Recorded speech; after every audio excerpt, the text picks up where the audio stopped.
양해왕 하 넷째. 백성과 함께하는 즐거움. 자신이 지닌 권력을 은근히 뽐내고 싶어하는 양해왕이 그러했듯이 제선왕도 예외가 아니었습니다. 제선왕은 설궁이라는 궁궐에서 맹자를 만나 볼 때 어진 사람도 역시 이러한 즐거움이 있는지요? 라고 넌지시 물어봅니다. 물론입니다.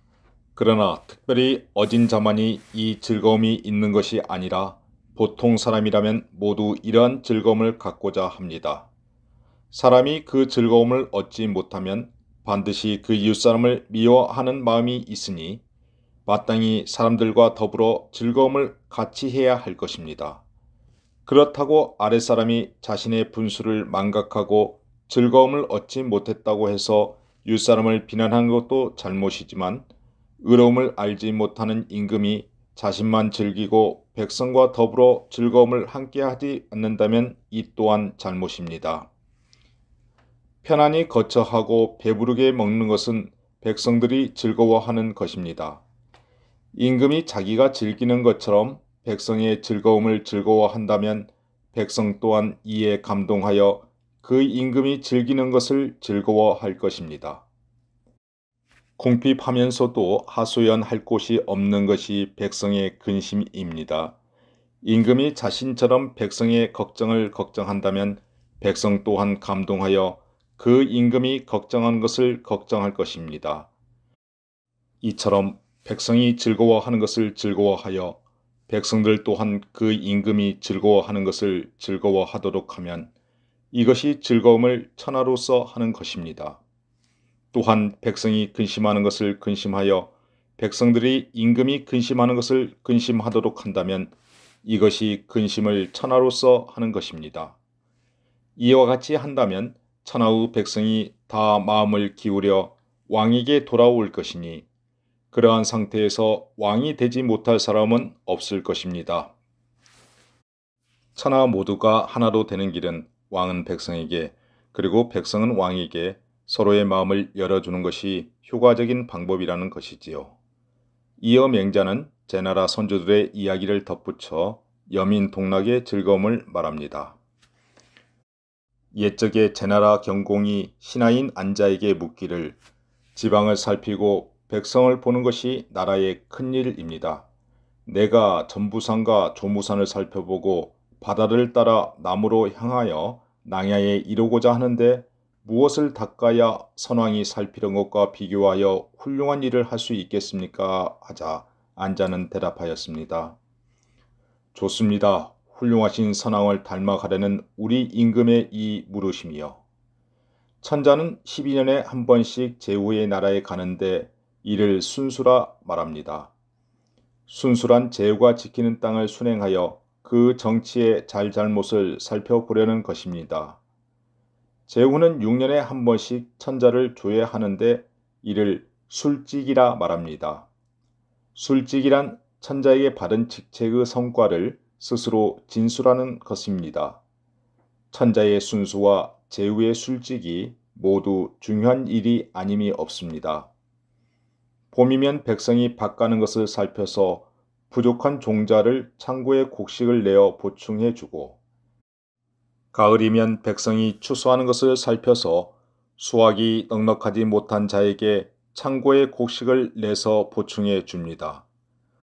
천자는 수도를 중심으로 살피고 제후는 각 나라 안을 살피니 부지런히 백성을 위해 일하는 마음이 이와 같습니다. 그러므로 하나라 때의 속담에 왕이 한번 유람하고 즐기는 것이 모두 백성에게 은혜를 끼치는 것이니 우리 임금이 기꺼이 하지 않으신다면 누가 우리의 부족함을 알아서 도와주겠는가? 우리 임금이 놀고 즐기는 것이 모두 백성들에게는 은혜이자 사방 제후들의 법도가 된다고 하였습니다. 선왕의 순행은 바로 이 때문입니다. 그런데 지금은 제후가 놀면서 보는 것이 선왕 때와는 같지 아니하여 아무 일 없이 다만 놀 따름입니다. 임금이 행차하면 많은 군대가 뒤따르는데 그 군대가 가면서 먹는 양식은 백성이 제공하는 것입니다. 백성 가운데 굶주린 자가 먹지도 못하고 수고하는 자가 쉬지도 못하며 서로 곁눈질하면서 노한 눈으로 노려보며 서로를 비방하여 백성의 마음에 원망과 미워함이 사무칩니다. 천자의 명령은 본래 제후들이 한 나라의 백성을 도와주라는 것인데 이제 천자 스스로가 명령을 거슬러서 백성을 포악하게 대하고 음식의 사치와 허비가 물 흐르듯 합니다. 그들은 물을 따르거나 거슬러 올라가며 놀며 사냥하고 술을 마셔서 이르지 않은 곳이 없어서 제후국의 작은 나라와 지방 관원의 근심이 되고 있습니다.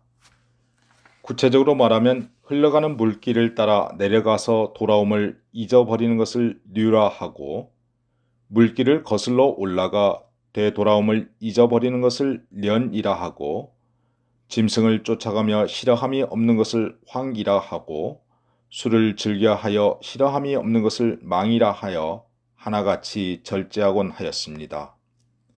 이처럼 선왕들은 물을 따라 놀며 물을 거슬려 노는 즐거움과 사냥하며 술을 마시는 행동이 없으셨으니 이 모든 것은 오직 임금이 어떻게 하느냐에 달려 있습니다. 이 말을 들은 경공은 안자의 말에 감동하여 흔쾌히 지금의 패단은 반드시 버려야 하고 선왕의 법은 반드시 실행해야 한다고 생각하였습니다. 남쪽으로 향하려는 계획을 중지하는 한편 백성을 위한 자신의 의지를 나라에 크게 반포하고 들에 나가 거처하면서 궁중에 편안히 있지 않고 민생을 살핀다는 뜻을 보였습니다. 이에 처음으로 창고에 있던 곡식을 내어 백성이 부족한 것을 도와주고 음악을 맡은 관원을 불러 다음과 같이 명하기도 하였습니다.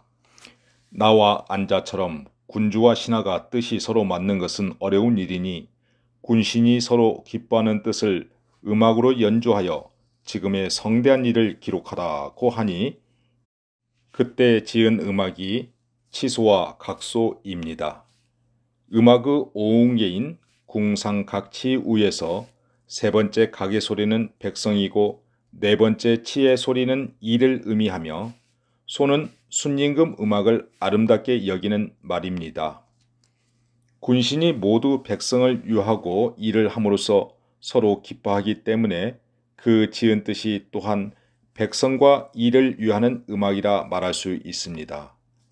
그 악장의 시에 임금의 욕망을 저지함이 무슨 허물이랴고 하였으니 이는 안자가 임금의 욕심을 저지하여 마땅히 임금에게는 허물이 될 것이지만 군주를 사랑하는 충심에서 우러나오는 그 마음이 무슨 허물이 되겠는가라는 말입니다. 신이 이 시를 생각해 보니 신하가 그 임금의 잘못된 욕심을 저지한 것은 임금의 뜻을 거스르는 것 같으나 실상은 그 임금을 사랑하는 마음에서 나온 것입니다. 저 역시 마찬가지입니다. 왕께서 진실로 신의 말을 들어서 경공과 안자처럼 백성을 유하는 마음으로 백성과 더불어 즐기신다면 백성 가운데 어찌 윗사람을 비방하는 자가 있겠습니까? 백성의 즐거움과 근심을 자신의 일처럼 생각하는 군주라면 백성 역시 군주의 즐거움과 근심을 같이 할 것이라는 맹자의 말은 그가 평소 강조했던 여민동락의 또 다른 표현입니다. 여기서 그는 더 나아가 윗자리에 있는 군주의 행동 하나하나가 결과적으로 백성들에게 영향을 끼치므로 조심해야 하고 백성을 향한 군주의 마음을 도와주는 충성스러운 신하의 역할을 강조하기도 합니다. 왕이시여 백성과 함께하는 즐거움을 누리소서.